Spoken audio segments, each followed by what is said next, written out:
Jadi hari ini aku mau sharing tentang ada kejadian sekitar hari Jumat kemarin 26 26 Agustus ini. Kejadiannya itu malam jam setengah 12 malam.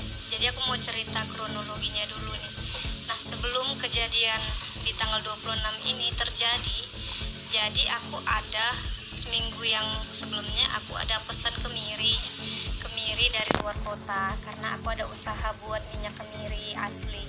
Nah, singkat cerita, setelah kemiri ini dikirim, terus dari kakak tersebut mengirimkan foto resi beserta gambar barang tersebut. Jadi jelas semua, ada nama, alamat, jenis barang yang dia kirim apa. Nah, singkat ceritanya, nyampailah barang tersebut di Jambi tanggal 25 pagi. Tanggal 25 pagi ini diantar oleh kurir, salah satu kurir kargo Jambi. Jadi itu kalau nggak salah jam-jam 10 pagi dia antar barangnya tersebut. Pas aku lihat dari luarannya aja itu, jadi barang-barang yang datang itu dibungkus pakai goni juga, tapi goninya lain. Aku sudah curiga sih sebelumnya kan, kok warnanya lain dari gambar yang disampaikan kakak tersebut. Terus aku video call, aku kasih tunjuk nih barangnya, kak yang ini enggak barangnya. Oh ternyata bukan. Kakak itu bilang jangan diambil deh, bukan itu barangnya. Nah itu saya memang masih berpikir positif sama kurirnya kan. Terus itu saya bilang, saya nggak berani terima barang ini pak, ini bukan barang saya. Kalau nggak percaya coba dibuka aja goninya. Terus itu kan dibukalah sama kurirnya tersebut, dia saksikan. Terus juga ada saksi tentara di dekat rumah, dia lihat juga barang tersebut. Ternyata isinya koper tas gitu, sekitar berat 8 kilo. Nah pas diintip dari atas kan, karena kopernya itu ditaruh gembok, tapi karena ada resletingnya itu bisa dilihat sedikit. Oh ternyata katanya itu baju hitam. Saya sama sekali nggak berani lihat. Terus itu udah saya paksa nih sama kurirnya, tolong dibawa pak. Nah saat itu suami lagi pergi, jadi nggak tahu ada barang datang kalau itu salah. Saya udah paksa, biarin aja kak, nanti diambil lagi katanya gitu. Pas suami balik sore, dia lihat barang tersebut, terus dia telepon lagi nih kurirnya, kenapa nggak diambil lagi pak barangnya. Dia bilang besok pagi aja saya jemput. Nah gitu kan. Setelah itu besok paginya dia datang tanggal 26 pagi, jam-jam kisaran jam 9 jam 10 dia datang.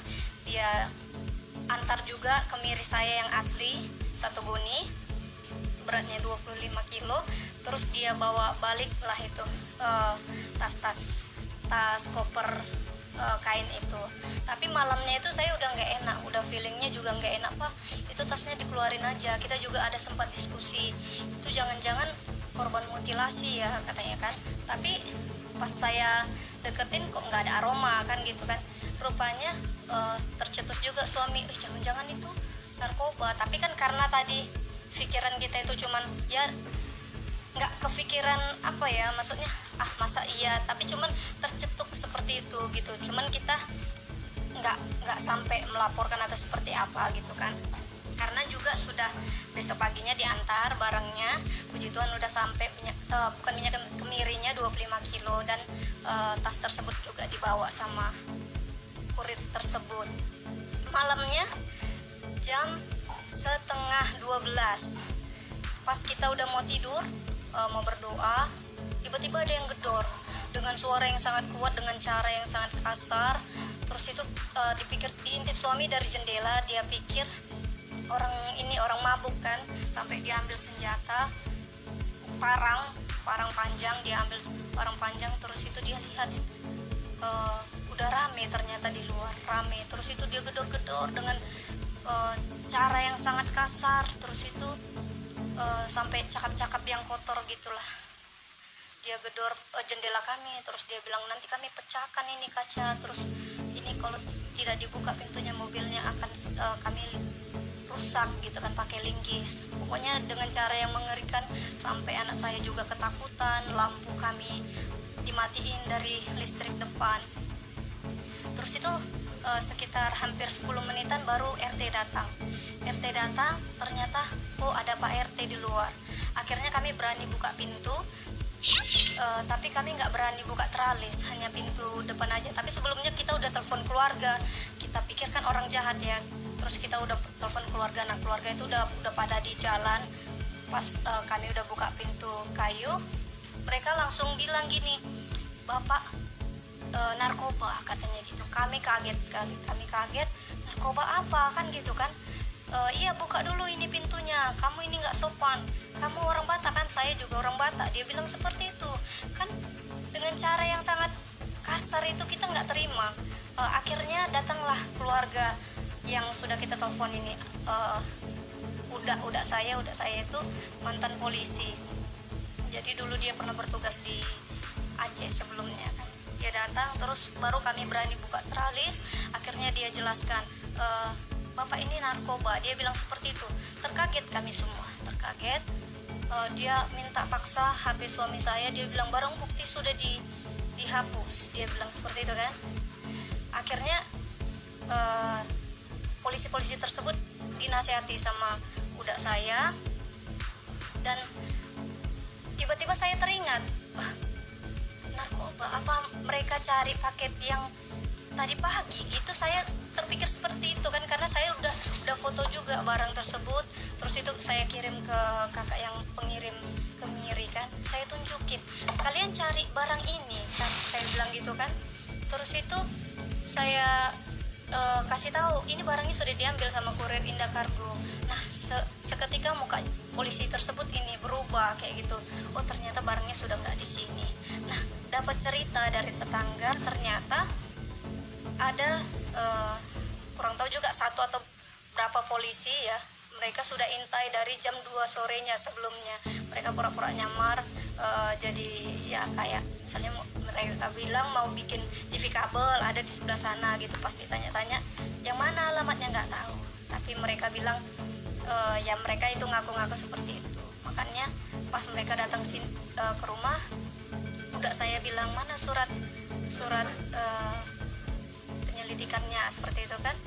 Dia tunjukin, nah ini surat gak jelas gitu kan, bahwasanya itu sudah A1, artinya sudah jelas ada di sini barangnya, padahal benar-benar itu barang sama sekali tidak tahu. Dan tentara yang di atas rumah saya itu sudah bilang, "Saya saksinya bahwasanya itu bukan barang kakak ini, itu salah kirim, memang dibuat di paket itu resi saya, sama sekali saya nggak paham itu kenapa dia buat itu resi saya, tapi nggak ada alamat, nggak ada nama.